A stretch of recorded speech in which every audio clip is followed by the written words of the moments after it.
la actuación no parte del yo, sino del otro o la otra. Y para eso hay que estar presto a escuchar y a ver, a observar. Y eso también se traslada a compartir el mundo.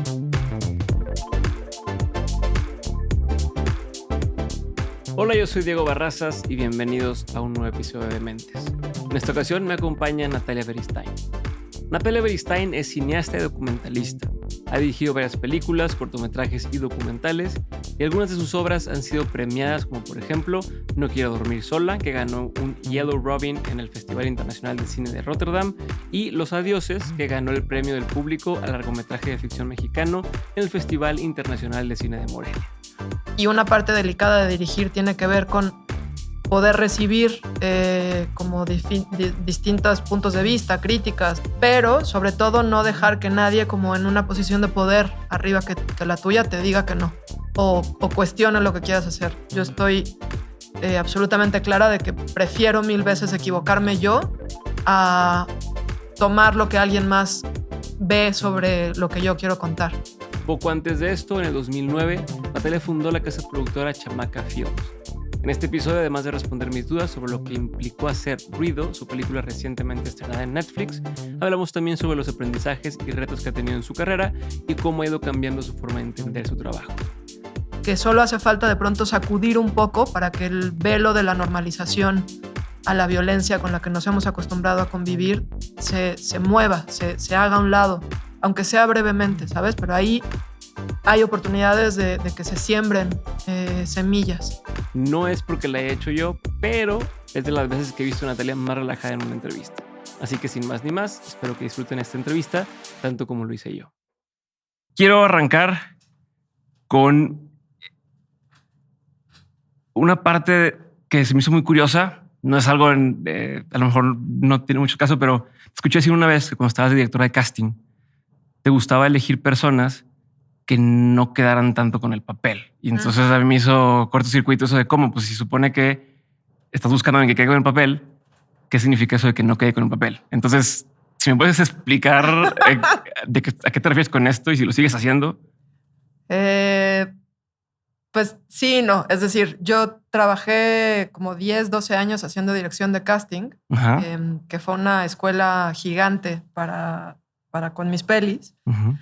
Y haciendo la dirección de casting, de pronto entendí que hay muchas como que hay que estar abierto a las sorpresas que de pronto los castings te presentan y que parte como chida de una búsqueda para tal o cual personaje, de pronto también tenía que ver con romper un poquito el esquema y salirte de la caja en la que de pronto encasillamos a los personajes cuando los leemos.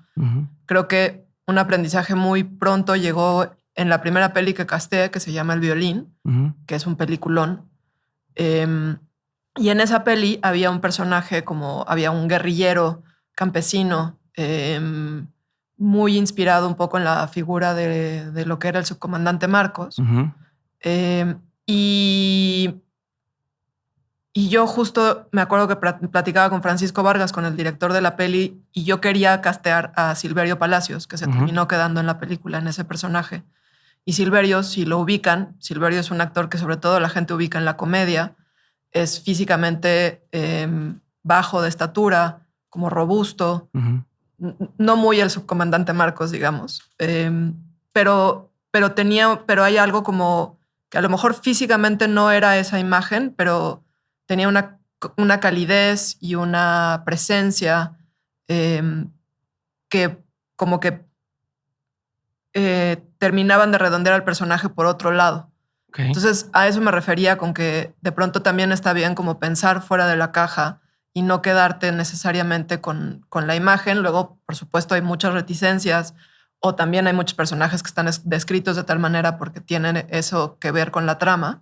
Pero cuando no, creo que también está chido como romper un poco con los status quo que luego estamos tan acostumbrados a consumir. Perpetuar aparte. Exacto.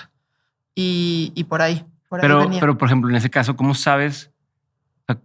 No ha hecho la película, ¿no? ¿Cómo sabes o qué te dice que lo va a poder hacer y que además le va a sumar? Pues eso es, supongo que hay algo de intuición. también la dirección de casting, como que yo entendí que, por supuesto, estás buscando a este personaje y a esta personaje y vas todo en lo individual, pero el casting también depende mucho de las películas, pero es una cosa muy global, en donde hay una cosa coral, en donde tienes que ver cómo empatan unos con otras. Y en ese sentido, por el tipo de casting que estábamos haciendo con El Violín, que además es un casting mezclado entre actores y actores naturales o no actores, pues justamente buscar a un actor que fuera como esta especie de superhéroe, como que iba a romper con el casting que estábamos haciendo. Entonces, por ahí. ¿Pero y te la juegas? O sea, tú les dices, yo le apuesto, porque también, y perdón que insista, pero también me imagino que es no solo con el director de la película, el director de la película o los productores, también con la persona que tú estás proponiendo, ¿no? Porque pues como no, tú vas a poder y a lo mejor la misma persona te puede decir es que no creo que encaje y es que te la compren. ¿Cómo convences a la gente de hacer algo así? Pues en ambos lados. Digo, al final no es tu pastorela. O sea, siempre habrá alguien que te dirá sí o no. Pero sí fui entendiendo que cuando crees en algo, y tampoco es que me pasara todo el tiempo, que en todos los proyectos insistiera. Ya fuerza de que... Exacto. Así de, no, ahora esto lo voy a hacer así. Pero lo que sí entendí es que cuando me pasaba, sí era algo por lo que yo quería como apostar mucho. Insisto, al final pues la decisión no es mía y hay un montón de filtros en la decisión de quién se queda en un personaje o no. Pero para mí sí resulta importante apostar en eso, en lo que creo, ¿no? ¿Y has ido desarrollando tu habilidad para convencer a la gente, sientes? O sea, como para... Te lo pregunto también porque, por ejemplo, en No Quiero Dormir Sola, no había gran presupuesto, tuviste que... No había presupuesto. Bueno, tienes que decirle a la gente, oigan, pues les pago la renta de ese mes. O sea, no había un track record que te dijera, hombre, pues yo me la voy a jugar con ella porque ya lleva 20 películas, tal, y era, juéguensela conmigo. ¿Cómo convences a la gente de algo así? Porque estás, no lo quiero decir jugando, es la única palabra que se me ocurre, estás jugando también con las carreras de esas personas. O sea, obviamente te lo quieres hacer bien, pero está eso de por medio. ¿Cómo lo manejas? O sea, creo que entiendo lo que quieres decir. En el caso de No Quiero Dormir Sola, que es mi primera peli, fue una peli, por eso decía que no tuvimos presupuesto, que estuvimos buscando financiamiento como 1 año y medio o 2 años. No lo conseguimos. Y el primer gran aprendizaje con esa película fue decir, bueno, pero pues yo la quiero hacer. No me quiero quedar esperando a que alguien de pronto decida que sí vale la pena apostarme o apostarle a una historia así. Y entonces lo que hice fue volver con Rodrigo Herranz y Abril Schmuckler, que eran los productores de esa peli, y decir, bueno, ¿cómo le hacemos para hacerla? ¿Cómo sí? ¿Cómo sí? Entonces, bueno, pues de entrada reduce el guión lo más que puedas, reduce o concentra las acciones en la menor cantidad de espacios posibles, que también fue como un ejercicio importante y chido, como de entender realmente qué era. Es lo esencial. Exactamente. Y luego, pues era una ópera prima, es decir, mi primera película como directora, y el equipo que yo había convocado, que se había sentido convocado por mí para hacer la peli, de entrada tenía un guión en el cual confiaba y que creo que podían ver la historia que quería contar detrás de eso. Y también fue la ópera prima de casi todos los que estuvimos ahí. Éramos un equipo muy chiquito, 10 personas más o menos, pero era la ópera prima como fotógrafa de Dariela Ludlow, de Sandra Flores, la diseñadora de producción, de Gil González Penilla, que después se convirtió en un súper director y editor, pero que ahí fue... Gil es CC0 como yo, del Centro de Capacitación Cinematográfica. CC0. Dari también. Y Dari y yo me acuerdo perfecto. Estábamos un día en el patio del CCC, sabíamos que no teníamos un peso, y era como de, me dijeron que a él le gusta editar. Oye, tú, ven. ¿Qué piensas de venirle a editar a Miguel Schwertfinger, que es el editor de la peli? Que él no era su ópera prima como editor, venía ya de una larga trayectoria. Le había editado ya a Lucrecia Martel, lo cual lo volvía como muy atractivo para que alguien quisiera trabajar con él. Y así empezamos a convocar gente como de, oye, tú, me dijeron, oye, tú, ven acá. Y fue una peli muy chiquita. Éramos de verdad 10 personas, no es metáfora. Y en el lado del casting, pues también, por un lado, En el caso de Adriana Roel, es una peli coprotagonizada por 2 mujeres. Adriana Roel, que murió el año pasado, una actriz octogenaria, y Mariana Gajá. De entrada era casi extraordinario que una peli fuera exclusivamente protagonizada por 2 mujeres, más que una fuera octogenaria. Entonces Adriana creo que reconoció pronto. Adriana tenía muchos años de no protagonizar una película, muchos, 40. Y pues, aunque no tuviéramos dinero o tuviéramos lo mínimo para, o sea, sí fuimos consiguiendo unas lanitas por aquí, cuando ya por empiezas allá. a armar un poquito más, ya como que bueno, ok, sí le puedo entrar. Exacto.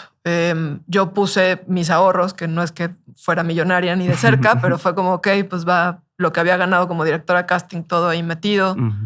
Equipo prestado, locaciones prestadas, tal cual, como decías hace rato, el acuerdo fue, bueno, vamos a filmar 4 semanas. ¿Cómo hago para que no te cueste venir a trabajar conmigo? Pues mi renta me cuesta tanto. Bueno, pues te pago la renta.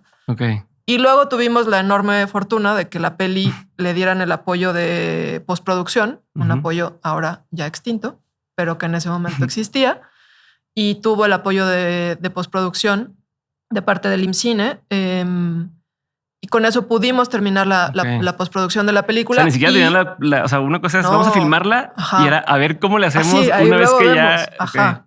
O sea, tenía hasta la edición, eso estaba asegurado. Órale. Y un poco, además medio con calzador, porque Migue, que ahora es mi gran aliado y amigo, con quien quiero seguir haciendo películas, el editor, era pareja de Dariela, la fotógrafa. Entonces, como que en su momento no le quedó de otra, pero teníamos asegurada la edición. Comprometieron así de... Exacto.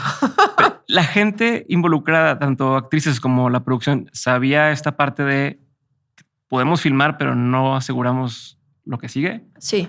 Todo el mundo estaba en el canal. Sí, pues, o sea, sí, porque si no... Y cómo, en ese sentido, cómo... cuando yo pido algo, entre comillas, gratis, no quiero decirlo así, pero cuando pides un favor, no me siento con la autoridad para a veces exigir, ¿no? Para, oye, pues no llegues tarde. Oye, pues tal, ¿no? Pero tú, como estás dirigiendo, a cierto punto el rol tiene que ver con coordinar al equipo, tomar ciertas decisiones.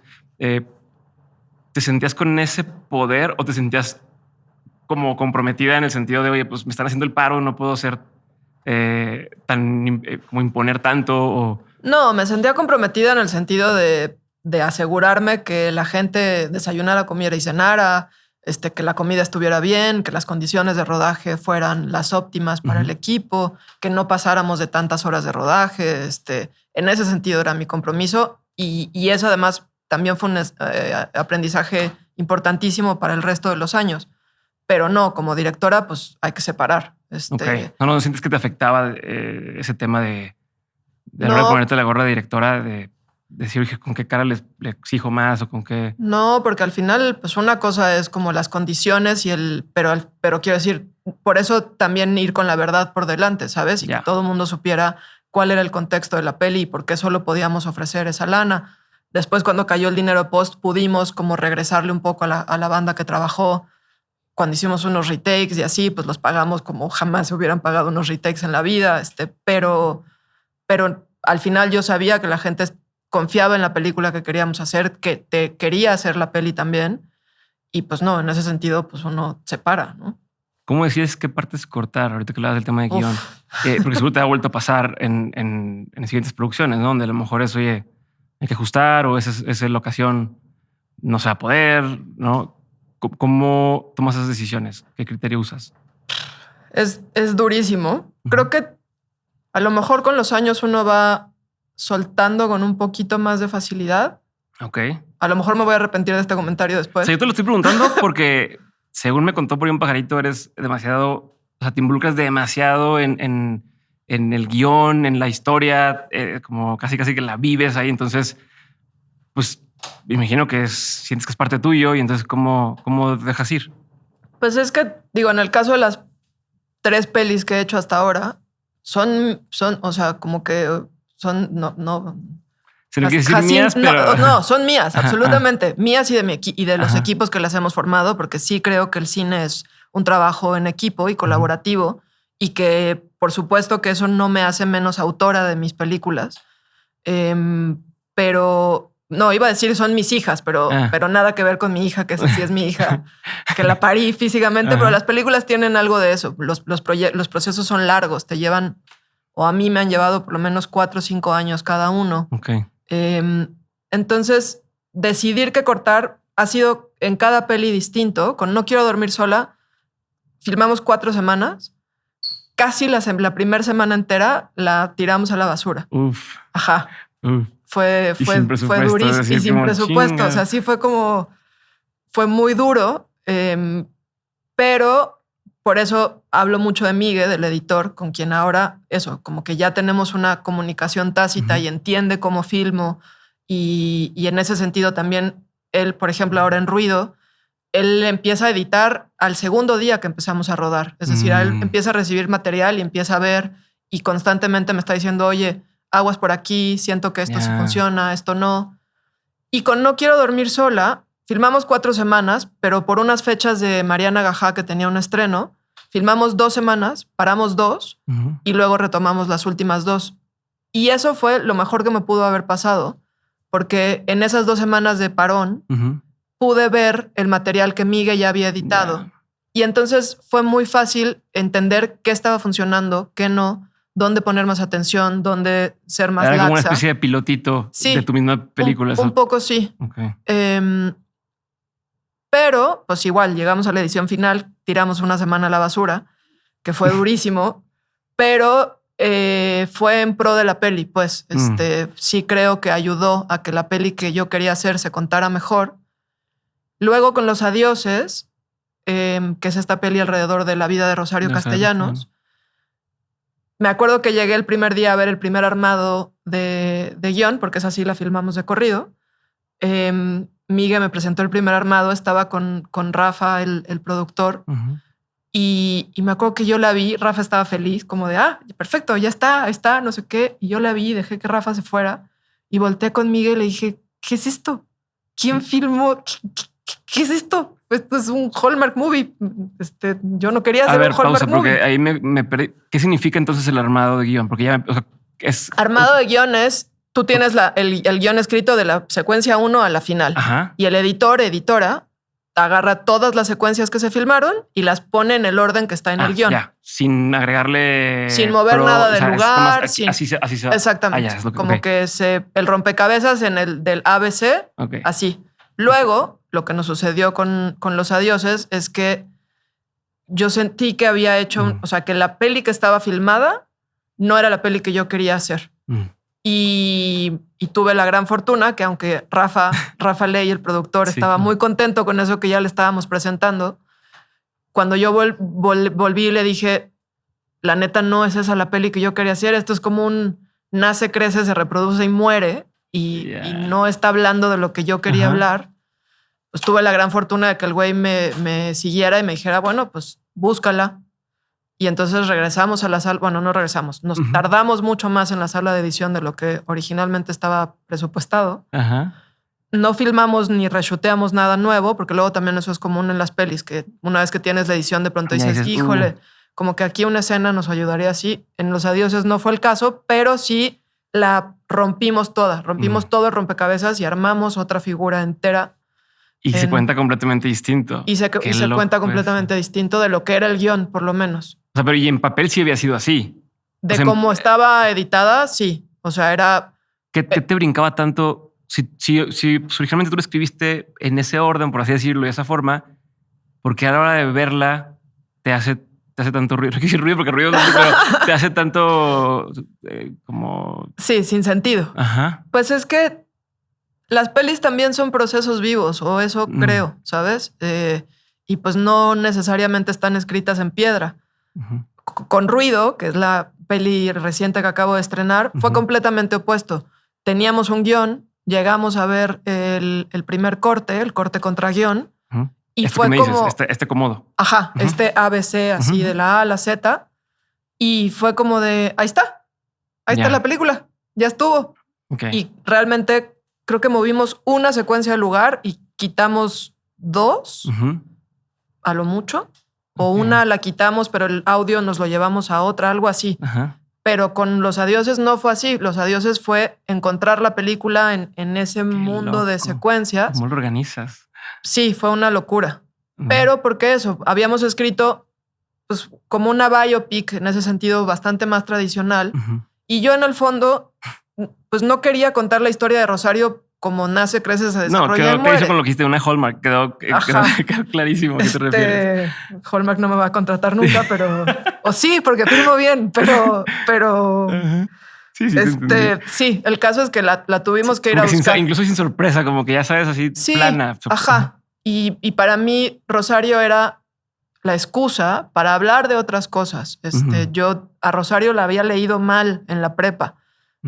Como tenía una imagen de ella como muy como de monografía, medio plana. Y luego cuando me topo con las cartas a Ricardo, descubro a una mujer que se le quema el arroz como a mí, que dice no lo voy a volver a hacer y lo vuelve a hacer y que es súper contradictoria y falible y con eso conecto.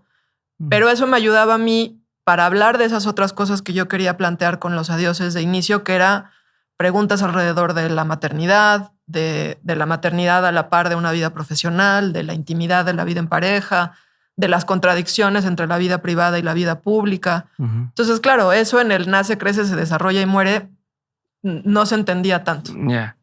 A ver, de estos dos procesos iniciales, o sea, de No quiero dormir sola, ya está, contra Ruido, ¿qué te llevaste? ¿Qué aprendiste en esas dos etapas que ya te llevaste a Ruido casi que en automático, ¿no? Como decir, así hacemos las cosas aquí.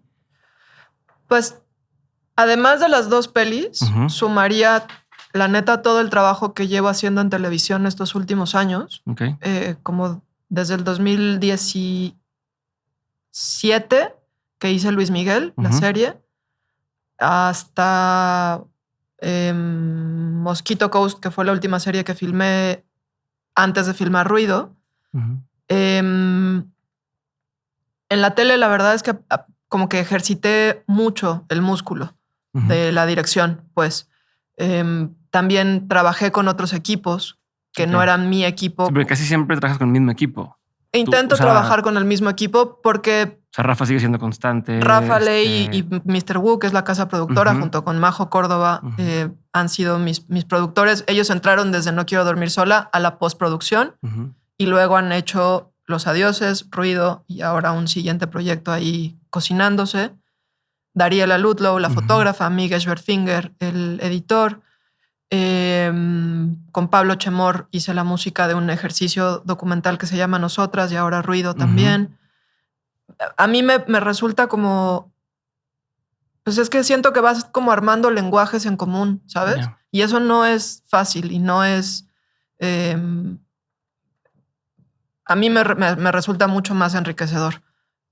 Con la misma gente que con nuevos todas las veces. Pues es que por lo menos cuando estoy hablando de eso que a mí me mueve, me importa, donde se me va la vida y donde digo, ok, va, mis próximos 5 años, desayuno, como y ceno con esto todos los días, pues sí es más fácil cuando estás armándolo con alguien que ya te conoce, que te entiende, pero que a la vez te reta también, que eso es lo que ha sido bien chido pues con este equipo, ¿no? Que no es nada más, pues ya nos conocemos, ya nos acostumbramos, no, es como, ok, No quiero dormir sola estuvo aquí, pues ahora Los Adioses vamos a subir la vara y Ruido, ¿sabes? Okay. Y eso creo que hay una cosa muy de hermandad en ese sentido, que nos cuidamos, pero nos retamos. Sí, como de ver, te conozco, sé que puedes hacer mejor. Ajá, exactamente. O ese truco ya me lo sé. Exacto, sí, es como, no, ya pasamos por ahí, no va a funcionar. Ok.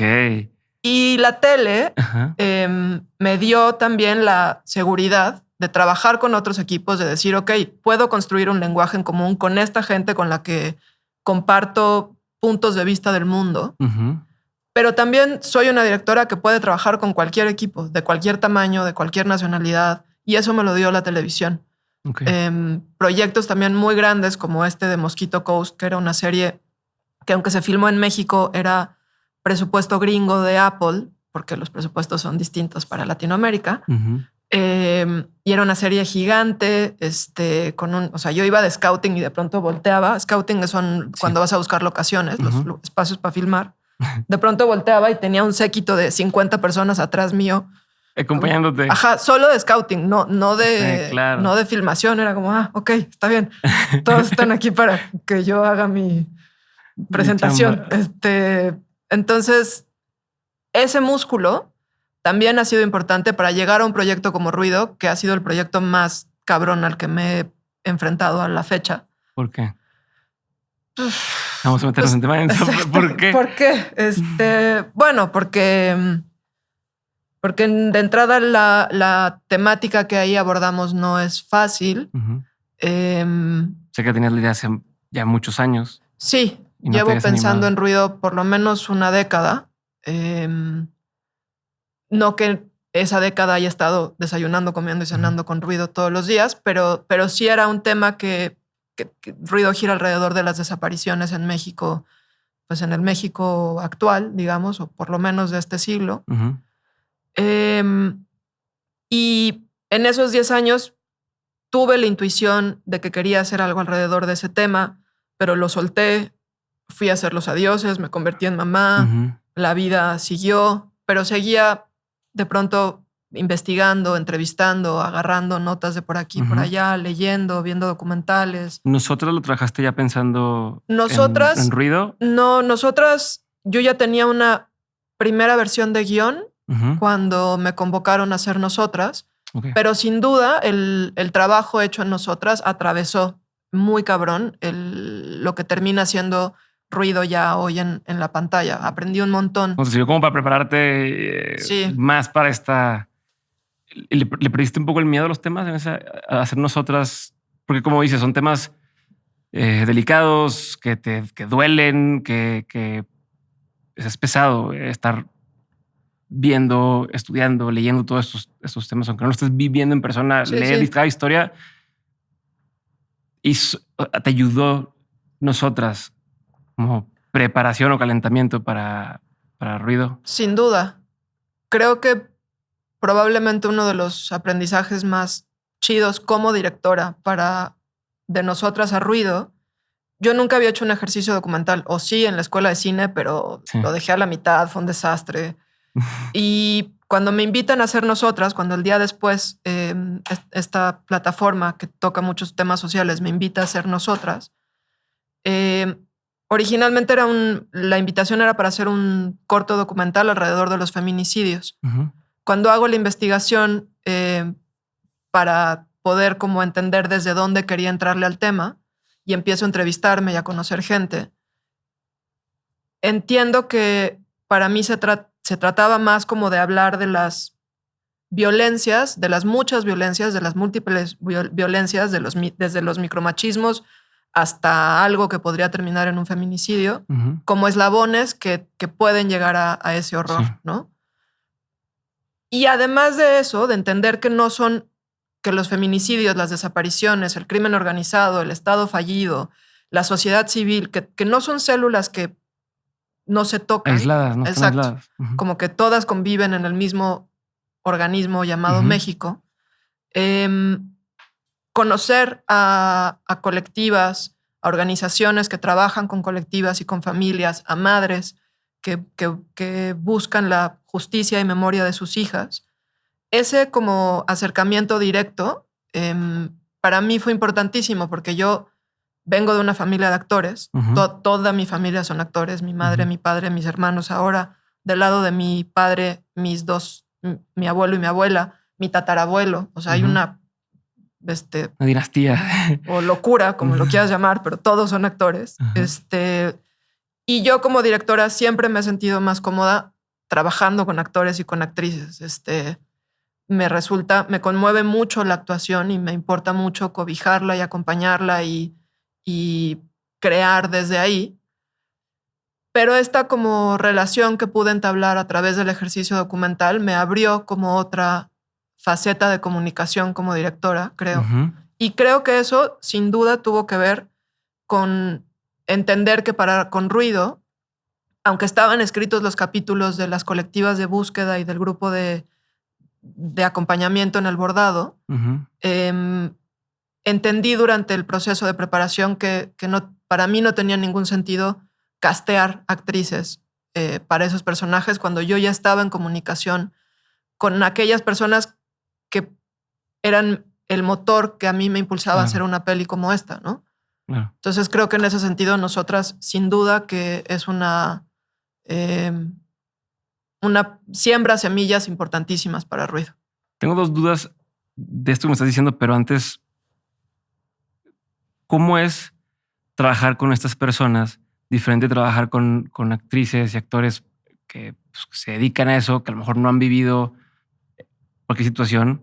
En el sentido de, me imagino que una actriz le dices, oye, vuelve a llorar frente de la toma, ¿no? Y otra vez vuelve a contar y vuelve como que... Y pues y se lo imagina el proceso que tengan que hacer para llorar. Pero a una de estas personas le estás pidiendo que cuente lo que le duele mucho, que lo vivió y tal, ¿no? ¿Cómo cambia ese tipo de cosas o el volver a hacer escenas con algunos de estos personajes, bueno, personas de la vida real? Sí. ¿Cómo es diferente? Pues mira, hace rato que preguntabas si sentía que había cosas con las que en No quiero dormir sola no me sentía como de no, pues cómo le voy a pedir que ahora haga esto si venimos de acá. Ajá. Con Ruido me pasó eso muy cabrón. Okay. Porque, por supuesto, los actores, las actrices están entrenados para repetir y para que la emoción vuelva a surgir como cada uno lo logre. Saben nuestros ángulos de las cámaras. ¿Saben? Exacto. Y estar enfrente de una cámara es fuerte. Entonces, hicimos un trabajo con todas las no actrices que aparecen en Ruido, porque no solo son las colectivas, también está Kenia Cuevas, que es una activista importantísima, y Jimena González, que es una poeta súper chida. Kenia hace el personaje de América y Jime hace a Liz. Y Jimena además escribió el texto que se lee desde arriba. Ajá, en el balcón en la manifestación.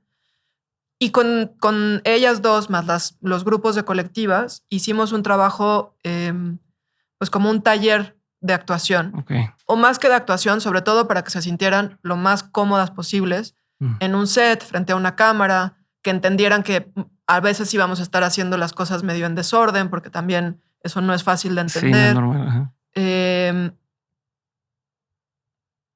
Pero cuando llegó por ejemplo, el momento donde está Abril, la periodista, entrevistando a 3 mujeres de la colectiva y están contando su historia, ahí fue cabroncísimo para mí, porque está Lupita, una de las fundadoras de Voz y Dignidad, contando la historia de su hermano. Y como dices, pues esto no es, o sea, esto es su historia de vida. Y además Lupita es alguien que lo ha trabajado mucho, que incluso funda una colectiva para poder trabajar tanto su tema personal como el de varias más. Sí, o sea, entre comillas, lo tiene trabajado más. Exacto. O sea, as much as you can, ¿no? O sea, sí. Y es alguien que lleva muchos años en la búsqueda y en la lucha. O sea, no es también alguien que acaba de ser atravesado por un dolor así, que también es distinto. Pero aún así es como cómo le pides que te vuelva a contar lo que cuenta en la película, que no lo voy a spoilear aquí, pero es brutal. Y ¿lo tuviste que hacer? O sea, sí lo tuve que hacer porque hubo, o sea, terminamos la entrevista. Estaba o sea, pero fue la típica de ok, corte, queda. Y llega el sonidista y me dice, no, es que se me fue la pila. Sí. Y fue como de... No es cierto. Ajá. Entonces, pues hay que ir y pedirle, o sea, pues vamos a ver, hablando así, en serio. ¿Qué hiciste en ese momento? ¿Te enojas? Obvio. Pues que, pero pues te la tragas y tragas la saliva y dices, venga, pues ni modo. Voy con Lupita, le explico, le pido una disculpa gigante. Esas cosas pasan mucho en el cine. Y fuimos otra vez. Ok. Qué difícil. Sí. Durante la filmación, como directora, ¿se vale llorar? ¿O estás desde otro papel? No, yo creo que todo se vale. En general, a mí el llanto bueno, salvo que me pongan a hablar enfrente de mucha gente, como que se me quiebra la voz siempre. Es como, güey, ya, qué oso. pero si no, el llanto no es algo que me aflore fácil. Okay. Pero yo creo que todo se vale, pues, siempre y cuando no trastoques o violentes como el momentum del set. Yo creo que como directora, de hecho, me parece importantísimo también como romper la idea como del director sí, rudo y ajá, como... ¿no? Y siento que está buenísimo como lograr hacer eso atrás. En general a mí me cuesta trabajo. De hecho, tengo la broma siempre con Dariela, que siempre, porque ella llora a la menor provocación. Pues ella parece como toda ruda y la gente le tiene miedo, pero en realidad es un osito cariñosito. Y entonces siempre es como sin Yolanda, Dariela. Sí. Pero sí, creo que la vulnerabilidad también es, o sea, uno está ahí a flor de piel dirigiendo, ¿no? Y que también está chido que la gente lo sepa. Y más una duda más sobre esto de pedirle a la gente que lo repite y demás, o cuenten la historia. A ver, en un ambiente normal, termina la escena, cortan, reacomodan, lo que como es más mecánico. Aquí, ¿cómo se maneja eso? O sea, ¿es igual de mecánico de, bueno, gracias, ok, lo que sigue? ¿O se dedica un tiempo medio a respetar la emoción que sintió la persona? No sé si me explico. Sí, creo que sí. Pues estás hablando de una película que no es normal en ese sentido, no es tradicional. Sí. Pues, por un lado,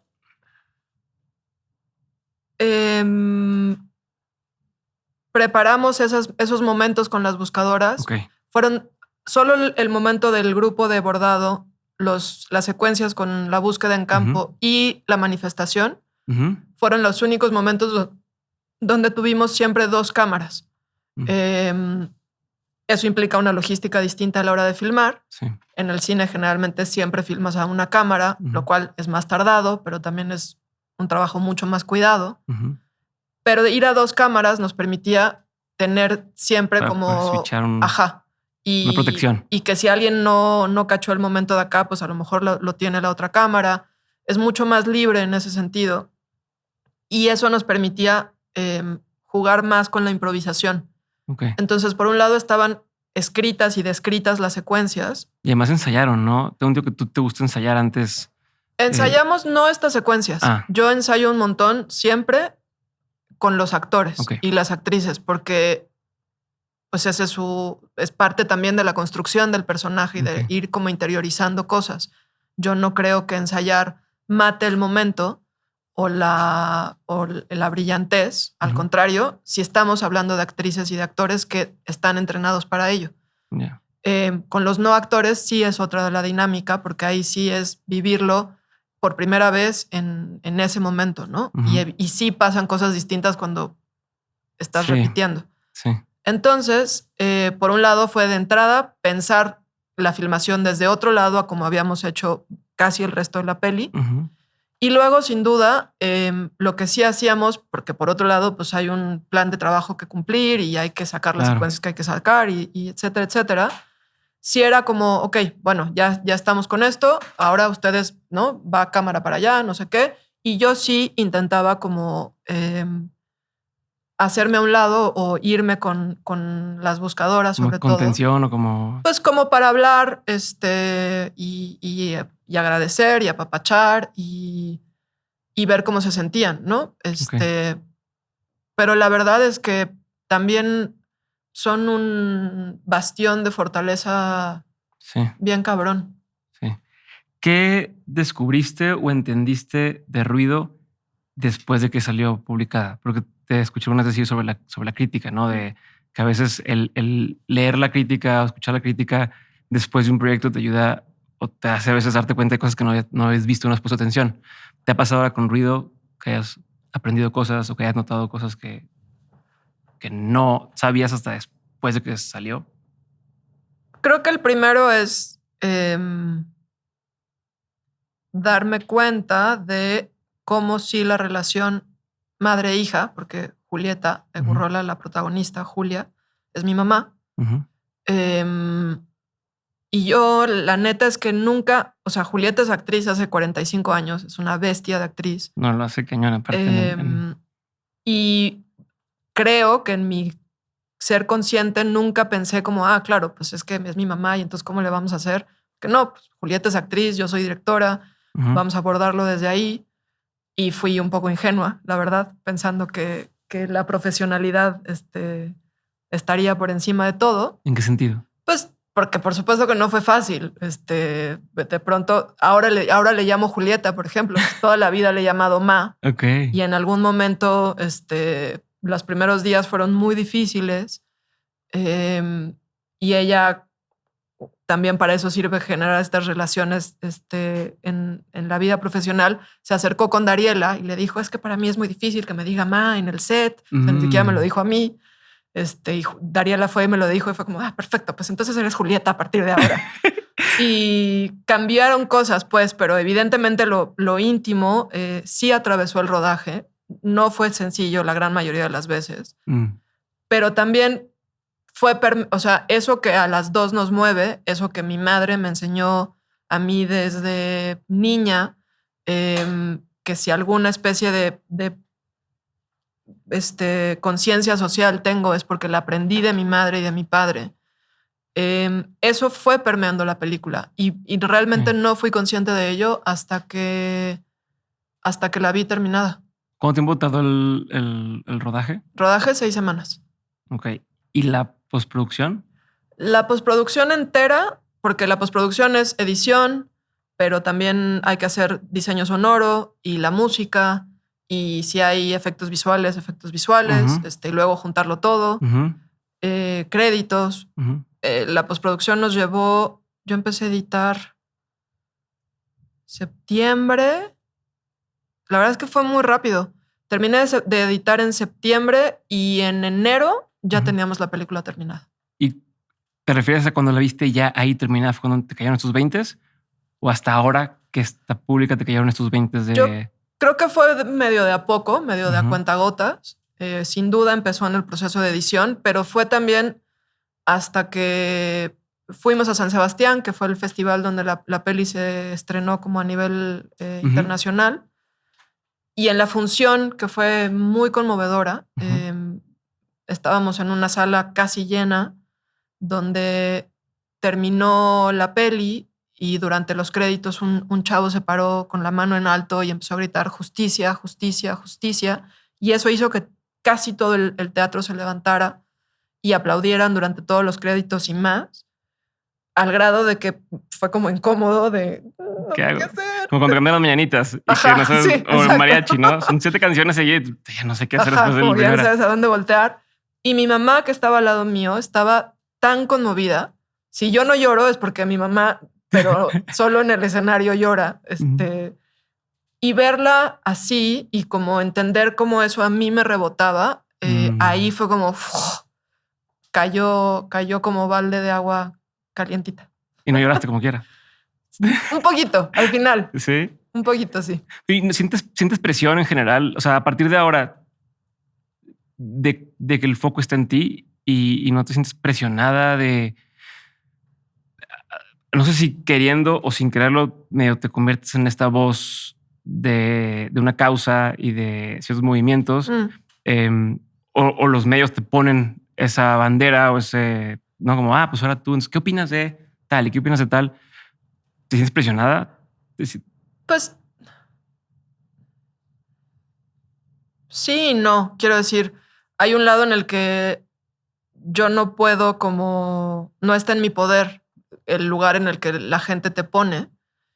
Pero hay un lado en el que de lo que es más que presionada, lo que sí me siento es responsable porque cualquier foco que se pueda lograr, sobre todo con una peli así, con esta temática que para mí es acompañar a las colectivas, a las familias, a las madres que atraviesan por estos horrores en su realidad y no en la ficción.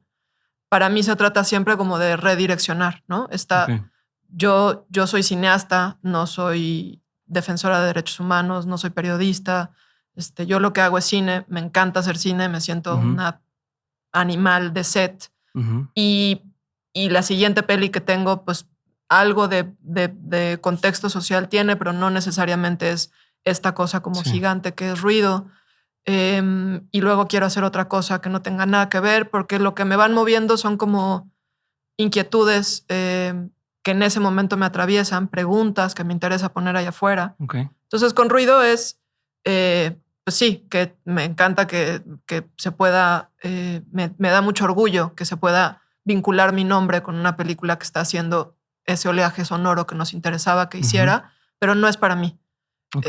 Es todo para redireccionarlos a aquellas que para mí sostienen el tejido social de este país y sobre todo para decir, esto no tendría que estar pasando.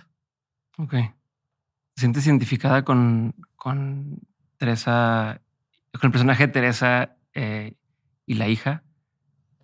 Especialmente me acuerdo mucho de la escena donde le pregunta tu mamá, ¿por qué haces, a Julia, ¿por qué haces esto? ¿No? O sea, ¿tú por qué haces esto? Y contesta, no quiero decir de más, pero no sé, de pronto puedo encontrar cierta relación, existe o no existe, entre tu razón de hacer este tipo de películas con Jacinta y tu razón que tienes y lo que quieres para ella hacia adelante. Sí, sin duda. Quiero decir, me acuerdo mucho con Tere, que cuando estábamos hablando del personaje, porque con ella sí ensayé un montón.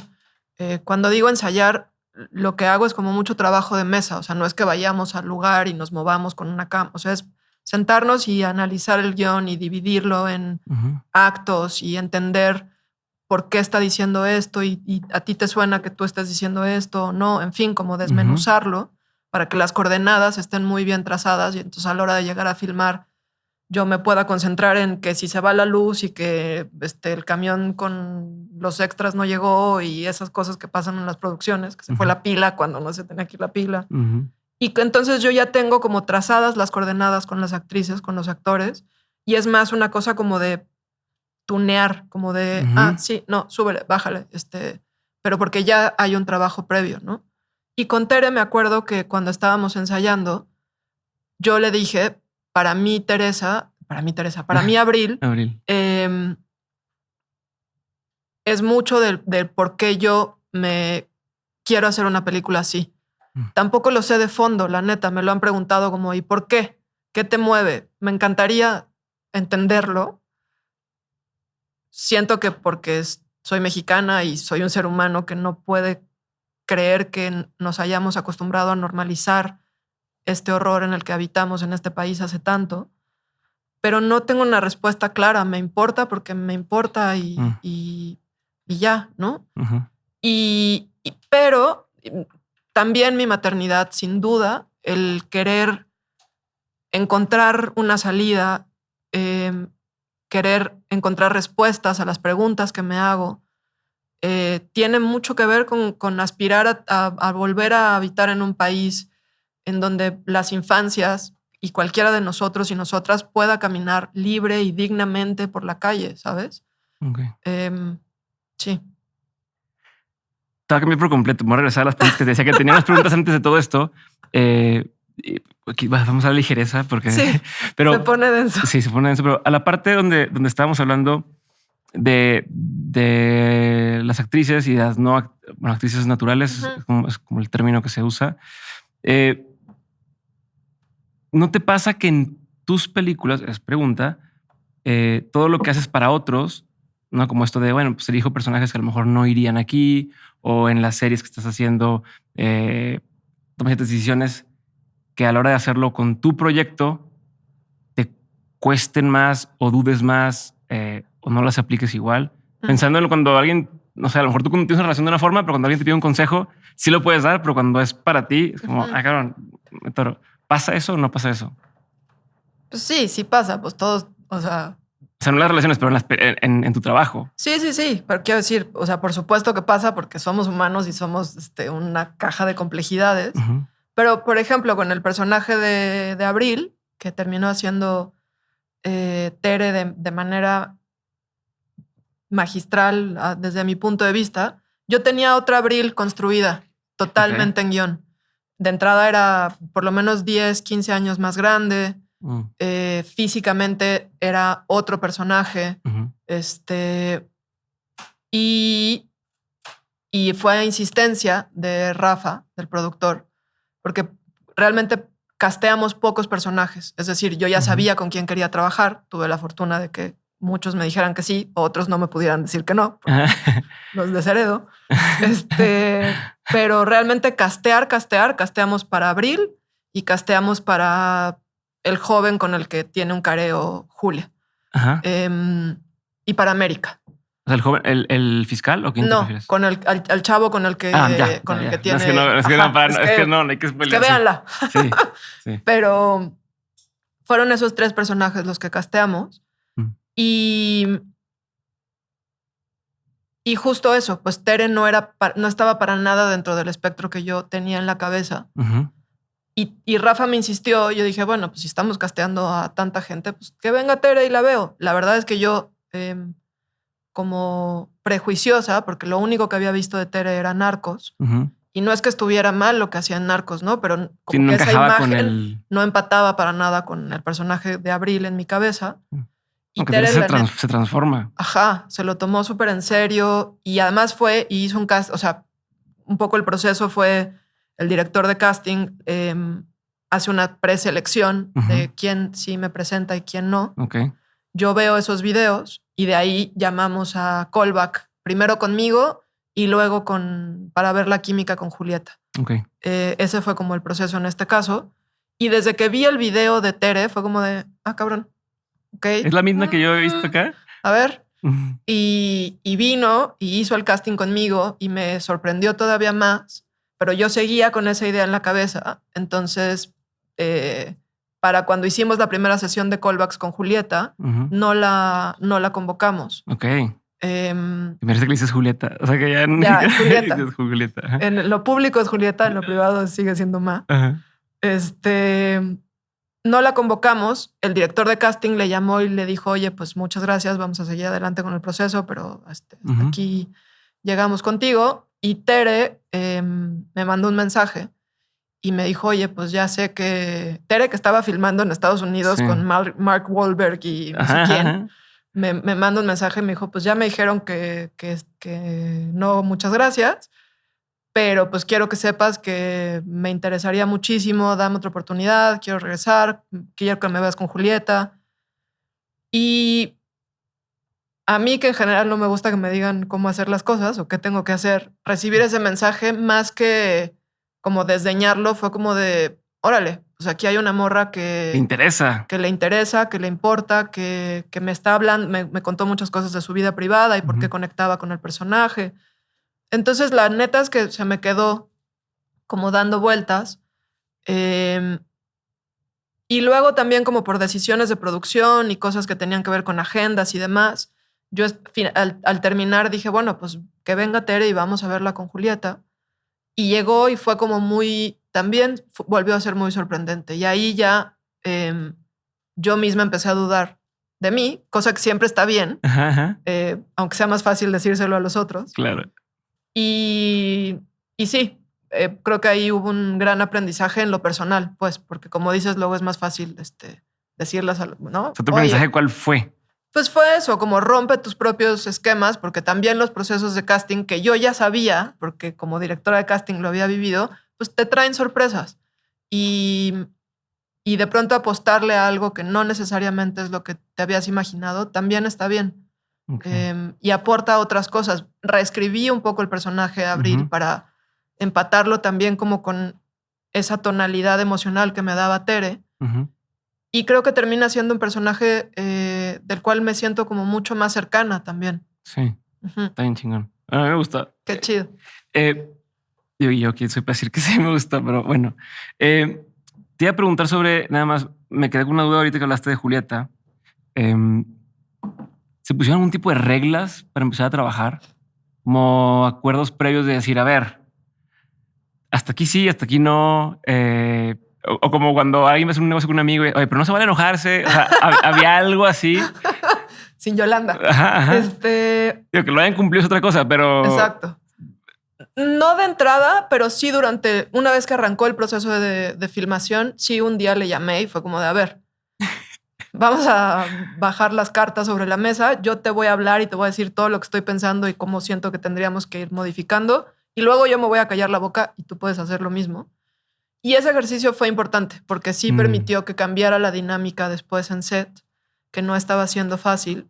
Pero sí, no fue previo, sino que una vez que como que se nos estampó la realidad en la cara, fue como, ok, ¿cómo le vamos a hacer para seguir adelante? Porque no me voy a echar 6 semanas en este ácido. Ok, ¿y crees que la impresión que tiene que Julieta de ti cambió?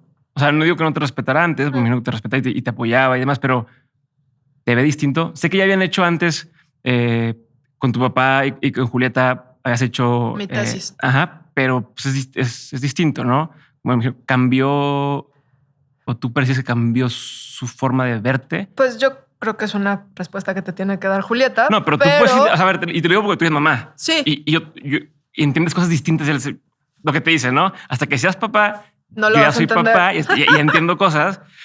Y digo, no sé cuándo voy a dejar de verlos como mis hijitos, ¿no? Y entonces no sé si tú percibes algo distinto. O sea, mira, más bien voy a repetirte algo que le he escuchado decir a ella ahora en algunas entrevistas o en preguntas y respuestas al final de las sesiones en los cines. Julieta narra que claro, que para ella fue muy fuerte porque trabajó conmigo en mi tesis, que eso lo filmamos 2006 o 2007, no me acuerdo. Hace mucho. Y ahí, claro, pues yo no era una directora, estaba construyéndome como directora, sigo construyéndome, pero pues, ¿no? Ahí saliendo de la escuela peor. Y filmamos 2021, o sea, pasaron un montón de años en medio. Con mi padre, por ejemplo, sí volví a trabajar, he trabajado con él creo que en el 60-70% de los proyectos que he hecho, con personajes más o menos grandes. Entonces ya la dinámica de trabajo es otra, está establecida desde otro lado. Mi papá me ha ido viendo crecer como en el set y viéndome pues trabajar alrededor de equipos más grandes, más chicos, en fin. Julieta no. Y ella eso, pues cuenta que para ella fue de pronto muy fuerte encontrarse con una directora que no conocía y empatar esa propia imagen pues con su hija, ¿no? Por eso también te digo que no fueron fáciles los primeros días, pero sí creo que sobre todo a mí me da mucho orgullo saber que ella está orgullosa del trabajo que hizo o que hicimos juntas, que hay un personaje ahí del cual ella se siente partícipe absoluta y que la gente ayer me contaba, es como un paréntesis cultural, pero me dijo que fue al mercado sobre ruedas que se pone en la esquina de su casa siempre, y que llegó con la señora de los tlacoyos y las tortillas, y la señora de los tlacoyos le dijo, ya vi su película. Y ya le dije a mis hijos que usted viene siempre y me compra los tlacoyos de papa, pero no me creen.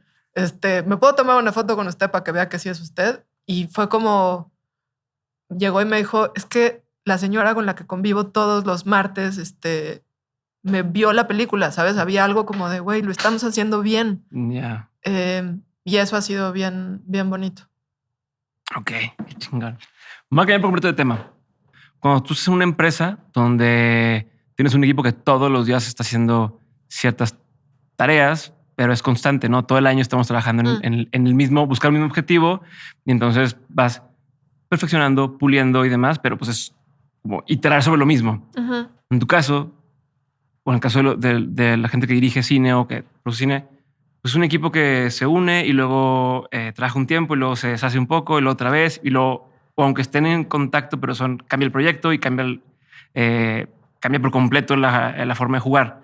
En tu caso, ¿qué te ha servido, qué te ha funcionado para mantener esa dinámica de trabajo que sea efectiva, que funcione, que la gente esté contenta? Te escuché hablar que te gusta trabajar con gente que se sienta cómoda y demás. ¿Cómo lo has trabajado en esta industria que pues, es tan distinto? Sí. Diría que con los años he ido entendiendo y haciendo realmente mía la idea de que los procesos tienen que ser igual de importantes que el resultado. Porque hemos escuchado montones de historias en donde el rodaje es una pesadilla y la gente es maltratada y hay gritos y los rodajes son una especie de olla express donde por supuesto que siempre hay cosas como que se te va la pila cuando no se te tendría que ir la pila. y siempre hay como vicisitudes que sortear, pero para mí todos estamos trabajando en pro de un proyecto en el cual creemos o simple y sencillamente nos está pagando la renta, que no es menor.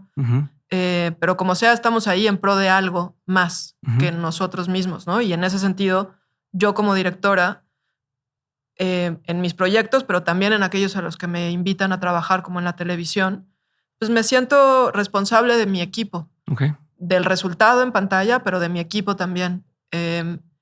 Entonces, procuro cuidar mucho las horas de trabajo. Yo sé que yo vivo en una zona céntrica de la Ciudad de México, que más o menos a donde me desplace en llamados, pues a lo mucho voy a hacer 45 minutos de regreso, 1 hora ya si estamos en quién sabe dónde. Pero si estás en el circuito de la Ciudad de México, yo voy a regresar pronto a mi casa.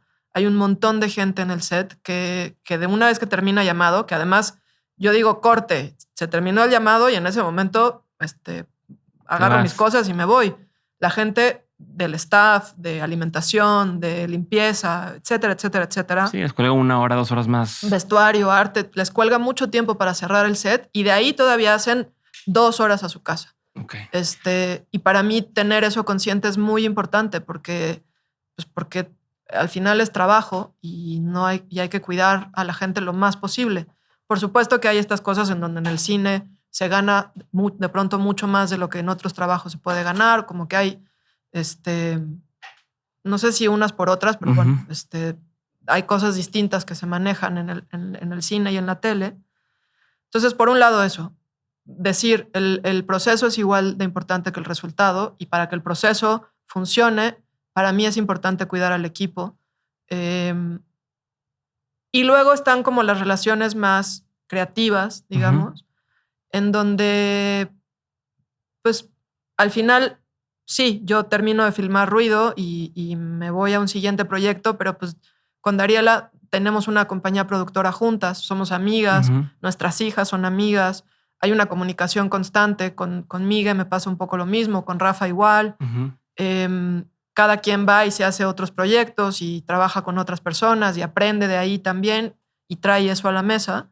Pero al final sí se van generando relaciones personales. Pero no lo hace más delicado el que nuestras hijas son amigas, somos amigas, tal, como el tema de... Ya filmé con mi mamá, o sea, ¿qué te digo? Pues no. O sea, ya superaste la prueba. Ya. Next.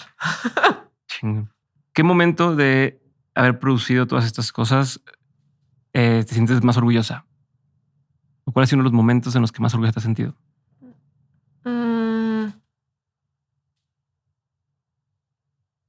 Pues es que como que cada proyecto ha tenido lo suyo, ¿sabes? Me acuerdo mucho cuando terminamos de filmar Los Adioses, que era la primera peli como grande y en forma que hacía. Es una peli de época, que igual no es que fuera multimillonaria, pero teníamos dinero, a diferencia de la otra. Y entonces había mucha gente, a diferencia de No Quiero Dormir Sola, que eran gente que o estaba apostándole también a lograr generar una carrera a partir de eso, o que quería trabajar con no sé quién, y en fin. Con Los Adioses no, con Los Adioses venía mucha gente de sindicato, gente que es su oficio y trabaja en esto todos los días y pasa de proyecto a proyecto porque hay que comer. Y eso también hace que la aproximación a los proyectos sea distinta. No mejor o peor, simple y sencillamente distinta. Y cuando terminamos de filmar Los Adioses, el día que terminamos de filmar, que la gente de maquillaje que venían de sindicato, que la gente de peinados y gente del staff se me acercara y me dijera, nos echábamos una semana más de a gratis. Órale. Fue como, güey, o sea, chido. Muy cabrón, como en el corazón, ¿sabes? Y luego cosas, pues, cuando estrenamos No Quiero Dormir Sola, que estrenó en el Festival de Venecia, que de entrada fue como, habíamos aplicado ya, creo que el orden de los festivales como que arranca el año con Sundance y Rotterdam, luego viene Cannes, Venecia, Toronto, San Sebastián, y habíamos aplicado como a los primeros del año, todos nos rebotaron, yo ya no veía para nada, fue como, bueno, pues a ver ahí cómo le estrenamos, qué hacemos. Y un día me habló Rance, el productor, tenía como 8 llamadas perdidas suyas y estaba yo haciendo no sé qué y como que le contesté de malas de qué. Me dijo, güey, ¿ya viste tu correo? No, ¿qué? Abre tu correo. No puedo, no estoy manejando. ¿Qué? Pues llegó la carta de Venecia, nos aceptaron en Venecia. Y me acuerdo que me enojé. Dije, güey, me parece de súper mal gusto que me estés hablando para hacerme esta broma. Es súper temprano. Ok, no te la creías. No, cero. Fue como, y el güey así como, güey, cállate y abre tu correo. Entonces ya me acuerdo que me paré y abrí el correo y ahí estaba la carta de invitación a Venecia, que era como, ok. ¿Qué sentiste? Pues la neta, no, o sea, hasta que no estaba ahí, como que no te la crees. Es que algo va a pasar, sientes que te van a cancelar. Ajá, exacto, como, ay, no, nos equivocamos, no era Natalia Beristain, ¿sabes? Sí. Pusimos mal el correo, sorry. Ajá, sí. Pero y luego también vas entendiendo que esos ejercicios pues son para el egómetro y está súper chingón y que sí vas a ir a unas proyecciones donde tu película jamás se va a volver a ver y a escuchar así de bien. Y que sirve para dar un foco a las películas que de otra manera no lo tendrían. Yo estoy clarísima que lograr construir la carrera que he logrado construir mucho tuvo que ver con la proyección de esa primera peli. Okay. Por otro lado, por una peli que también hicimos, ¿sabes? No es que fuera suerte o que alguien me regalara eso, pero sí de pronto son ventanas que no se abren para cualquiera. Y ya no sé por qué estaba contando esto. ¿Qué momento te has sentido orgullosa? Eso. Pues en cada uno ha sido muy distinto, ¿sabes? Con Ruido fue cuando terminamos la película y antes que otra cosa fuimos a enseñárselas a Edith y a Lupita, que son las fundadoras de Voz y Dignidad. Y para mí esa era la prueba de fuego. Y cuando terminó la peli y las vi como emocionadas que estaban, no quiero hablar por ellas, pues, pero estaban realmente conmovidas y en llanto y lo primero que me dijeron es que se sentían representadas por Julia y que igual la peli se quedaba corta narrando los horrores por los cuales atraviesan, sí, pero saber que hay indicios. Sí, hay indicios. Saber que se sentían eso, como orgullosas de haber participado, que no había sido un error, porque también era delicado, ¿no? Sí, claro. Para ellas. Eso fue para mí el decir, ahí está. Ok, esas palomitas así como... Ajá.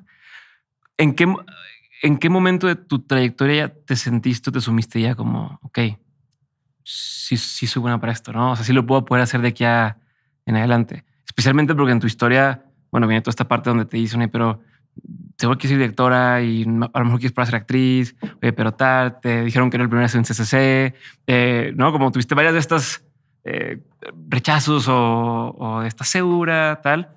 ¿Cuándo es donde no solamente dijiste sí soy directora o sí quiero ser directora, sino cuándo también fue el momento en el que dijiste sí quiero ser y ya vi que sí puedo ser, ¿no? Como ya comprobé y ya veo que sí pinta para que pueda seguirlo haciendo más tiempo.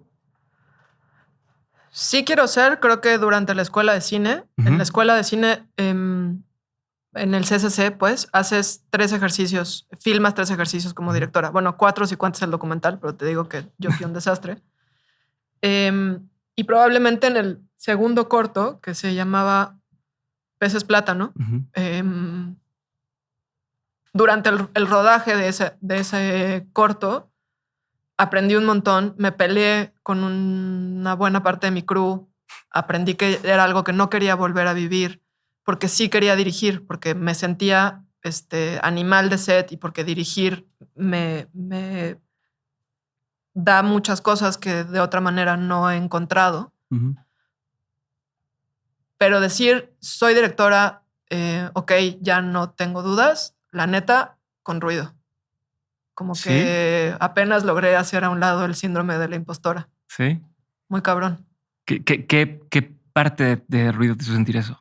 O sea, como... La película terminada, quiero decir, veo la película en su totalidad y digo, ahí está la película que quería hacer. Ya.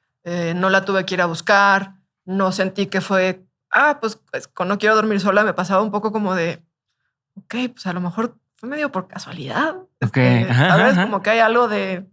Bueno, sí quedó chida, pero ¿cómo le hice? Y los adioses, como la tuve que ir a buscar en la edición, pues sí fue como que ella estaba, pero Y Ruido la vi, y Ruido fue como todo el aprendizaje que había logrado en los años previos, visto ahí también, visto en el rodaje, porque fue un rodaje muy cabrón también porque filmamos en pandemia, porque era un road trip, cosa que yo nunca había hecho, porque las condiciones, había que tener seguridad para todo el crew, que no era menor en un país como este, en fin, muchas cosas que atravesaron el rodaje. Y yo también de pronto decir, bueno, pues yo voy al timón, porque también el cine tiene esta estructura un poco piramidal, porque sí tiene que haber alguien que tome decisiones por practicidad, por creatividad, por lo que sea. Y entonces desde el rodaje empecé a sentirme como mucho más clara con por qué estaba decidiendo una cosa y no otra. Y finalmente con la película terminada y con los procesos también como del diseño sonoro, es la primera vez que siento que una peli mía suena y suena cabrón. Pero está bien, y hay un como proceso intelectualoide al respecto que reboté un montón con Guido, con el diseñador sonoro, que es un crack, y con su equipo. La música fue un proceso también, como me acuerdo con Chemor, que la música me encanta, de la peli, quiero decir, y en la vida. En la vida no. La vida no, pero cuando empezamos a hablar con Pablo y yo de por dónde, porque además fue un proceso que hicimos a distancia, porque Pablo estaba no sé, en Alemania o en Viena, ¿no?, haciendo una ópera, y todo lo hicimos a distancia. No me acuerdo en qué momento llegamos a la flauta, porque la flauta es como una especie de leitmotiv en la peli. Y me acuerdo que cuando finalmente cerramos la música, le llamé a Pablo y le dije, güey, jamás en la vida hubiera pensado que una peli mía tendría la flauta como protagonista, porque si tengo que escoger el instrumento que no me guste, es la flauta. Pero todo eso fueron como cosas que fuimos aprendiendo durante el proceso y que rompían mis propios esquemas o prejuicios, y que ayudaron a que terminara siendo la peli que sí quería hacer, ¿no? Y me llama la atención el sonido, porque también el sonido la ausencia de sonido juega bien cabrón en esta película. ¿A qué te refieres con intelectualoide, la parte de...? Pues porque hay toda una como construcción en la cabeza, pues de, ok, pues se llama ruido, pero entonces ¿cómo vamos a jugar con los sonidos o no los sonidos, con los silencios o no los silencios? Y todo eso fue una construcción, a eso me refería con intelectualoide, pues con que me senté mucho con Guido y con Chema, el sonidista en set, a pensar la película sonoramente. Pero pues todo eso está en tu cabeza y luego aterrízalo. Ok. Y nomás tengo una última duda sobre el ruido específicamente, que es parte de lo que le pregunté también a Majo, y me decía que también Carla estuvo mucho en el proceso de... Dijo, Carla fue la que estuvo la mayor tiempo en esa parte de las locaciones, escautear, estar yendo, al menos la forma en que se ve en la película, pues ves lugares que dices, uy, no sé si se metieron realmente ahí o no, o si aunque no se hayan metido en una casa en particular, que existe problema, la zona, había algo, no. O también pues, cuando vas a lugares donde no están acostumbrados a recibir crews y demás, luego ves gente que sí te está viendo, tal. ¿Pasó algo así? ¿Te sentiste en peligro? ¿Alguna vez te cuestionaste el tema de hoy vale la pena como pisar callos o tocar temas de ese sentido? Fue un proceso largo el del scouting. Originalmente la peli no estaba pensada para filmarse en la zona centro del país, habíamos pensado más hacia el norte, pero por pandemia pues ya no nos alcanzaba para volar a la gente porque teníamos que hacer un montón de pruebas COVID, entonces como que unas por otras. Y entonces eso nos obligó a buscar locaciones que de manera terrestre pudiéramos llegar a ellas. Entonces escauteamos varios estados, Hidalgo, Puebla, creo que Querétaro y finalmente San Luis. Y San Luis lo que nos permitía era, porque en la peli conscientemente o a propósito pues, nunca nombramos por dónde se está moviendo Julia. Porque por un lado, esto puede suceder. Sí, lo hace universal en un tiempo. Sí, en cualquier latitud del país. Por otro lado, sí nos daba miedo tocar callos como nombrar, pues es que si es esta zona, pues esta zona está vinculada a tal, ¿sabes? Pero, pues eso, San Luis tiene desierto, tiene ciudad, tiene cascadas, tiene zonas de humedad. Nos permitía sentir que la geografía era más vasta de lo que realmente se movía en la vida real. Pero teníamos a un como gerente de locaciones que es una bestia. De hecho, él se llama a sí mismo y todo el mundo le dice Vaca. Okay. Él ha hecho locaciones para pelis como La Jaula de Oro. Ay, se me fue ahorita una en Tijuana. Bueno, ahorita me acuerdo. Pero bueno, como para pelis que también se meten como con temas delicados. Las Elegidas, de David Pablos. Y Vaca es una bestia, lo digo en el mejor sentido, que se mete hasta donde no, consigue unos lugares increíbles, tiene ya como, conoce bien, olfatea bien. Pero como que lo disfruta, ¿no? Que, o sea, como, sí, hay algo... el punto de Enrique Osorno, por ejemplo, que luego se mete y digo, ¿cómo te estás metiendo en esos lugares? ¿No? Qué nervio. Pues sí, pero es que si no también es como... Es superficial y es todo por encima. Y con esto no quiero decir que, por ejemplo, la zona de búsqueda sea una zona real. Jamás nos hubiéramos podido meter a buscar en un lugar en donde hubieran encontrado restos o indicios, porque de entrada hubiéramos contaminado la escena, ¿sabes? La escena real, quiero decir. Pero sí está absolutamente basado en otros lugares. De hecho, las buscadoras me compartieron varias fotos de otras haciendas donde sí habían encontrado. Entonces todo está como muy apegado a la realidad. Los hoteles, por ejemplo, donde nos metíamos de pronto a hacer scoutings, la neta es que nos quedamos súper cortas con lo que la realidad es. Estos lugares como de pronto donde no se dice, pero sabes que sucede la trata de personas. Todo es bastante más oscuro de lo que de pronto la peli puede... O sea, justo mi nervio iba por ahí. Cuando yo la estaba viendo, la vi con Sofía, mi esposa, la estamos viendo y entonces, no sé, salía alguna... No quiero spoiler demasiado, pero era una casa o lo que tú quieras y me decía, ¿ese lugar crees que sea verdad? Y le digo, no creo que ese lugar sea verdad, pero para poder haber llegado a plantear ese lugar así, tuvieron que haber conocido o entendido, investigado cómo eran esos lugares así. Y en ese proceso de investigación, pues es donde se corre un peligro real, ¿no? O estás metiendo lugares donde, ¿y para qué quieres saber, no? ¿Y quién te mandó y tal? ¿No? Aunque ya la filmación no sea en eso, todo esto es lo que está detrás.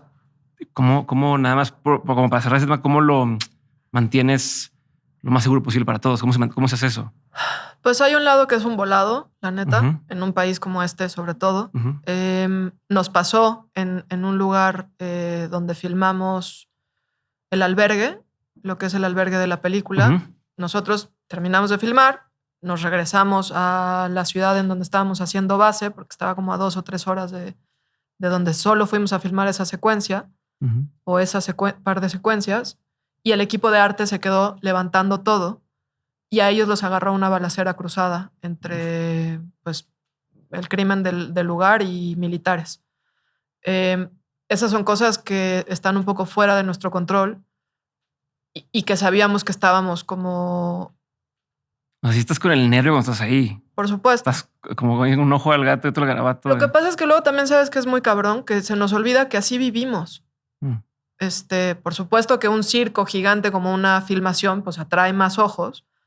Pero luego también es como, pues, balaceras cruzadas ya hay todo el tiempo, en todos lados, en centros comerciales, en ciudades enteras donde disparan desde helicópteros. Pero bueno, por supuesto que la seguridad era un tema. Hablamos siempre con la seguridad del Estado, la seguridad municipal. Estaban ahí cuidándonos o resguardándonos. Ellos a su vez avisaban por dónde nos íbamos a mover. Pero sí, no era fácil y sin duda, como bien nombraste, para poder mostrar eso que mostramos en la peli, nos metimos en lugares todavía mucho más densos, que también para mí era importante. O sea, en la peli se tocan muchas cosas, hay escenas como fuertes, pero para mí era importante no ser explícita, porque también siento que ya hay un imaginario. Ajá. No es la violencia por la violencia, no es la desaparición por la desaparición, la trata por la trata. ya estamos en ese contexto, ahí habitamos. Lamentablemente las madres que buscan a los suyos y las suyas, las personas que buscan a los suyos y las suyas, atraviesan por todos estos horrores y eso era importante para la narrativa de la peli, pero jamás quisimos como abonar a un imaginario que ya existe allá afuera y que no nos interesaba como remarcar, ¿no? Sí, claro. A mí cuando iba a ver, me la pensaba porque decía, híjole, no sé, ¿sabes? No sé si como que no quiero sentir lo que me hace sentir, ¿verdad? Y al final, digo, para quien está en ese rayita de decir, no, sí vale la pena. O sea, sí, justo, está cuidado en ese sentido donde te transmite lo que tiene que transmitir, pero tampoco lo hace escandaloso. No sé decirlo como son estos... te enseña lo suficiente que tienes que ver para entender qué más va a pasar ahí, ¿no? Pero a ver, ahora sí, otra cosa que nada que ver. Natalia, ¿cuál ha sido uno de los peores consejos que te han dado en tu vida o en tu carrera? Supongo, no sé si consejo, pero de pronto en la tele, sobre todo, porque la neta es que en mis pelis he tenido la fortuna de ir de la mano con gente que confía en lo que queremos contar o lo que quiero contar y se suma y me acompaña. Pero luego en la tele es mucho como, no, es que esto, como que no lo van a entender. Y hay un lado en el que digo, güey, no tratemos al público como idiota, ¿sabes? O sea, porque también hay una como responsabilidad en la creación de públicos y en el contenido que estamos poniendo allá afuera. Sí. Y me parece como muy paternalista tratar al público como que no, es que eso no lo va a entender. ¿Por qué no lo va a entender? O la otra, como, no, pues es que esto no, como que no va a gustar tanto. Y es como, güey, pues es que no lo estoy haciendo para que guste. Lo estoy haciendo porque funciona, o creo que funciona, o que le quiero apostar a que funciona para el proyecto. Y jamás pensaría que algo que yo hago y pongo allá afuera le va a gustar a todo el mundo. Eso es absurdo. Claro. ¿No? O sea, como que si es para todos, no es para nadie. Exacto. Buscar la fórmula del éxito es ya como un fracaso per se. ¿Cuál ha sido uno de los mejores consejos que te han dado? Agradece. Agradece y apréndete el nombre de todas las personas que están en el set. Ok. Más fácil cuando nada más tienes 10 personas. Ya sé. Me surgió una duda. ¿Jacinta sabe o entiende lo que haces? O sea, ¿ya es consciente? Supongo que no de fondo, porque también es muy abstracto, ¿sabes? Como, ¿qué es dirigir? Pues, pero durante la pandemia me invitaron de parte de Netflix a unos ejercicios como de cortometraje que se hicieron, que se llamaban Homemade, que invitaron a distintos directores, directoras del mundo a hacer cortometrajes en su lugar de ubicación en ese momento durante la pandemia. La pandemia en México empezó en marzo. En mayo yo estaba siendo convocada a este ejercicio y en junio se estrenó. Okay. O sea, cuando todo el mundo estábamos encerrados, por lo menos aquí, y yo estaba encerrada con mi hija. Estábamos ahí en casa. Ella iba y venía entre casa de su padre y la mía, y estaba mi chico con sus hijos, hijes ahí también, y de pronto ellos iban y venían, pero en fin, mi núcleo éramos Jacinta y yo. Y el corto lo hicimos Jacinta y yo. Ok. Estaba chiquitita, estaba cumpliendo 5 años justo en la semana que filmamos. Y creo, como le tocó, pues ahí sí ver todo el proceso, porque yo cuando me llamaron y me invitaron dije, ¿qué hago? Entonces pensé en eso, se lo conté a Jacinta, le dije, ¿cómo ves? ¿Quieres? ¿No quieres? La historia que quiero hacer es esta y esta y esta. Y ella me decía, no, pero ¿por qué la niña va a estar sola? No, yo no quiero que esté sola. Y es como, va a estar sola. De eso va. Pero bueno, le conté la historia, la grabamos. Al rato te va a decir Natalia. Así como Julieta, Natalia, así no es. Así vamos a acabar. Y se vio todo el proceso, vivió todo el proceso conmigo. Al final me decía dónde poner la cámara. Cosa que por suerte Julieta no se atrevió, pero Jacinta sí. Me vio editarlo, escoger la música, en fin. Y siento que eso de alguna manera como que algo habrá tenido que sembrar distinto en su manera de percibir lo que hago, que insisto, es muy abstracto. Sí, es más abstracto que lo que tú viviste en tu infancia, ¿no? Que tú te la vivías en los sets, te la vivías en todo esto, ¿no? ¿Tú la llevas o no la llevas casi? Sí, siempre. O sea, de pronto también cada vez menos porque ahora está en la escuela y luego también le da flojera, la neta, porque los sets pueden ser muy de flojera si no tienes nada que hacer.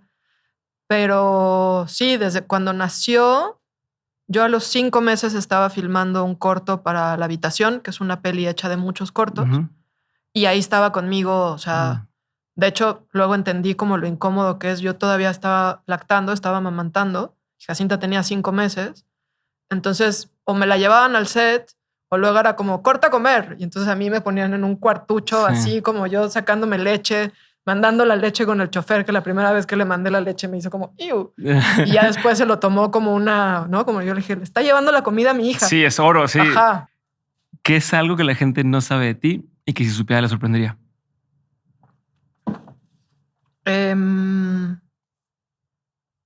Como muchísimo. ¿Sí? Sí. Siempre me pasa que voy a algún restaurante y con mis parejas, vatos, como que siempre pedimos y a la hora que traen la comida siempre como que les ponen todo a ellos y es como, no, eso es mío. Ya. ¿Qué te da mucha curiosidad hoy?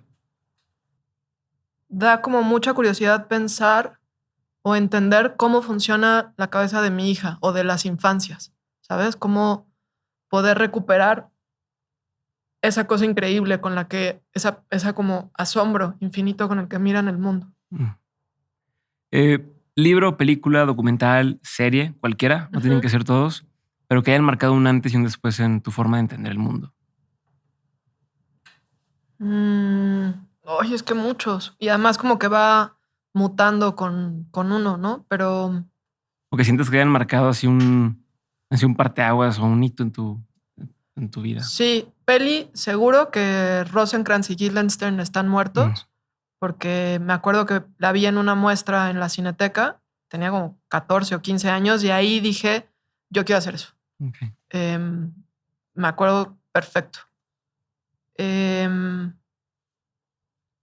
libro de Javier Sicilia del Deshabitado, donde narra toda su experiencia y su viaje cuando, a partir de que su hijo es asesinado, y que fue una especie de Biblia, ahí sí voy a usar la analogía religiosa, para con ruido, me atravesó durísimo. Okay. ¿A qué te refieres con me atravesó durísimo? Pues hay una experiencia ahí como muy personal y muy de primera mano y también te hace entender como lo que significa que un dolor así te atraviese en lo personal, ¿no? Javier lo narra, Javier es poeta, entonces además su lenguaje es hermoso, pero también te hace conectar de una manera como tan íntima con ese dolor que a mí por lo menos me ayudó muchísimo en el proceso de hacer ruido y de ser persona, sobre todo. ¿Hay alguna otra pieza? No sé si pieza, pero el teatro en mi vida es fundamental. Yo me considero gente de teatro, aunque no lo haga. El teatro me parece como ir a una buena función de teatro, sí te puede cambiar la vida. Experimentar ese, como estar en un lugar. Mi padre, que siempre hace unas analogías increíbles, dice que en los teatros, cuando hay una función que conecta, primero el corazón de un actor empieza a latir a un ritmo y cuando conecta con sus compañeros actores y actrices, el corazón de todos en el escenario empieza a latir al mismo ritmo y eso hace que el corazón del público empiece a latir al mismo ritmo. Y la neta es que sí lo he vivido. Y eso es místico y mágico y sí una buena función de teatro te cambia la vida. ¿Qué es algo que la gente tiende a decirte o que tiende a decir como un cumplido, pero que realmente dices, eso es hasta más como insulto que cumplido? Pues luego me sigue pasando que me dicen, ay, qué jovencita. Y es como, pues no, yo tengo mis años y mis canas y mi vida labrada y estoy bien orgullosa de eso. Y luego hay algo como de ay, pero ¿cómo dirigiste eso tan joven? Okay. Es como, no sé si me quieres hacer un cumplido, pero, ¿sabes? Ajá. ¿Qué es algo que la gente tiende a decir en general que tú crees que es como bullshit? Frases o estos ¿De mí o en la vida? En la vida. Desconfío de cualquiera que hable mucho de sí mismo. Ok.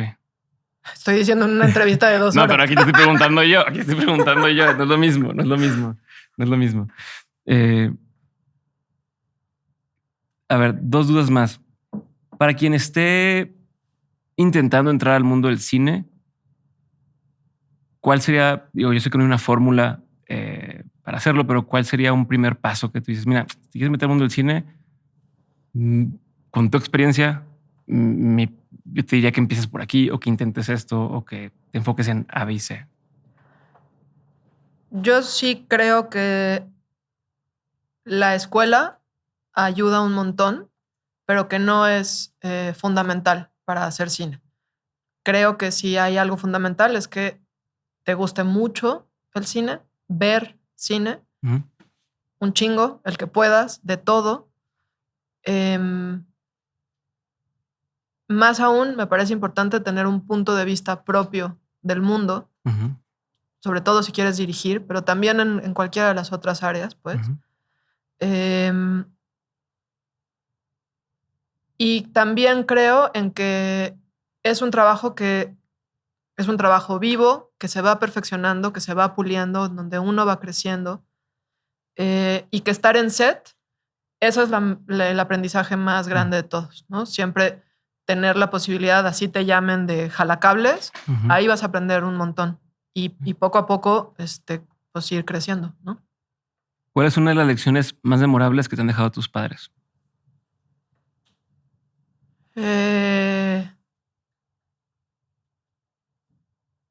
Creo que como buenos actores, la escucha.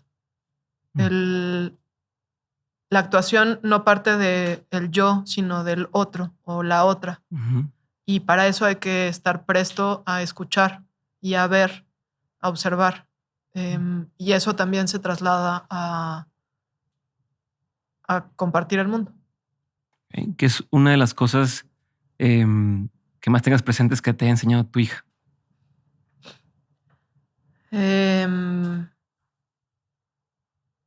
La posibilidad de asombro y también como el siempre aterrizarme. Ayer, por ejemplo, se anunciaba, nos llegaba la noticia de que Ruido era la peli número 1 de habla no inglesa en la plataforma, en Netflix, en esta última semana, pues, por lo menos. Y yo estaba llegando a mi casa con mi hija que tenía fiebre y era como empezaron a llegar mensajes y yo quería contestar, pero al final era como, güey, ¿qué me importa? Yo, ¿sabes? O sea, entonces siempre hay esa cosa como de no olvidar lo vital. Y lo vital para mí es los míos y a través de los míos, los de cada quien, ¿no? Ok.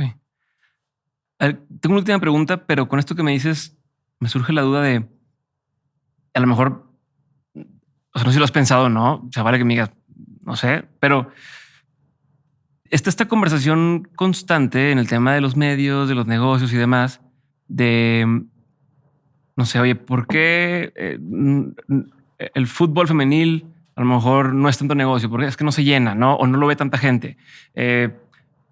Como cosas que están pensadas, entre comillas, para mujeres, en ciertos segmentos no es negocio, ¿no? Te lo pinto así, sí, esta como conversación que sucede a veces. Ahorita me estoy diciendo que es la número 1, ¿no? En español, en el mundo. Y son varias preguntas en una, entremezcladas de ¿por qué crees tú que Netflix le apuesta a un proyecto así que podría, otra vez, entre comillas, ser un poco riesgoso por decir, oye, bueno, estás dividiendo a la audiencia, no estás metiendo a todo el mundo a escuchar esto, sino a lo mejor nada más unas personas van a interesar, que a veces las que más deberían de verla son los que a lo mejor no lo harían en automático. Entonces, por un lado, ¿por qué crees que le apostaría a un proyecto así? Y por otro lado, ¿por qué crees que ha tenido tanto éxito en ese sentido? Puedes empezar por donde quieras. Yo sé que estoy haciendo una cosa toda revuelta, pero... Creo que voy a empezar por agarrar un poco lo que estás hablando sobre si los temas femeninos o de género, como también se les llama, son negocio o no son negocio. Uh-huh.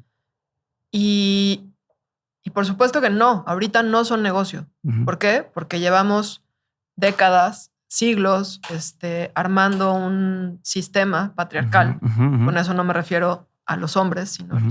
el sistema patriarcal nos atraviesa a todos, en donde los espacios han sido dados para que sean sobre todo las historias en cualquier ámbito, pues en el cine, en la pantalla, en el campo de fútbol, uh-huh. en los negocios, en la política, sí. En el campo, etcétera, etcétera, etcétera, sean espacios puestos para que los hombres sean aquellos que toman los espacios más importantes.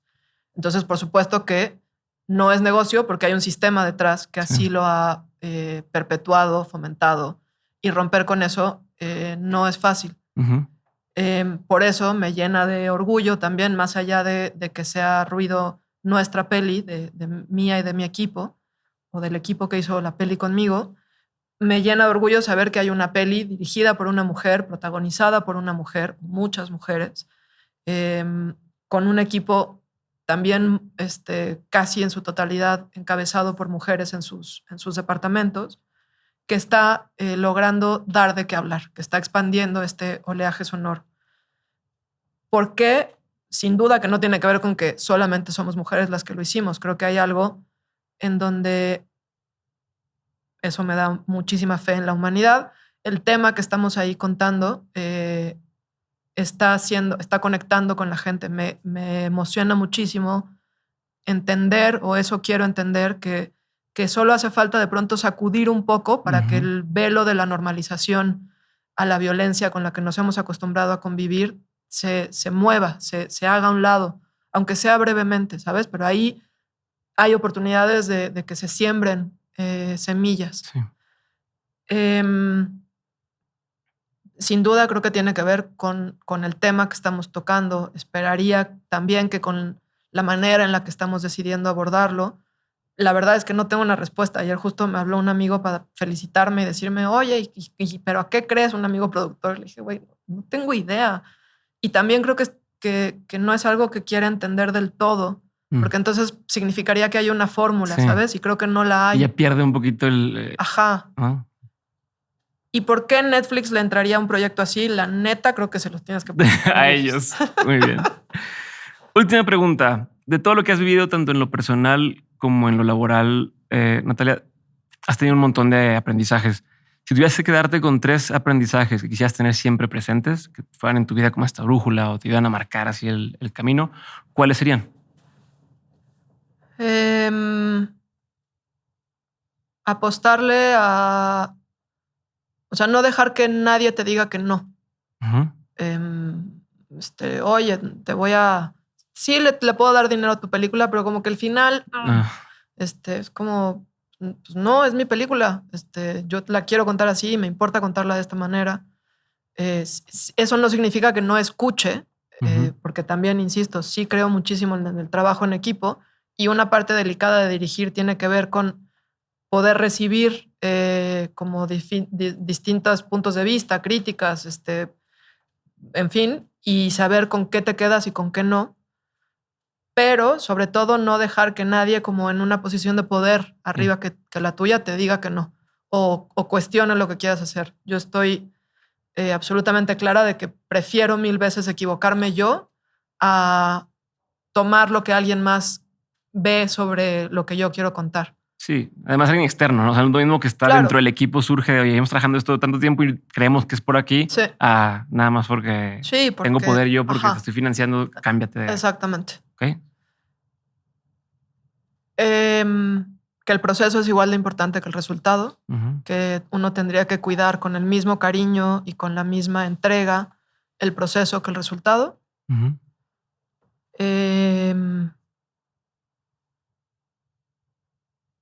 Y agradecer, siempre agradecer. Gracias. Gracias, Natalia. Listo. Gracias a ti. ¿Cómo sentiste? Muy bien. ¿Bien? Sí. Perfecto, esa es la idea. Gracias. Qué chido. Me surgió una duda, si Express, las imágenes están al final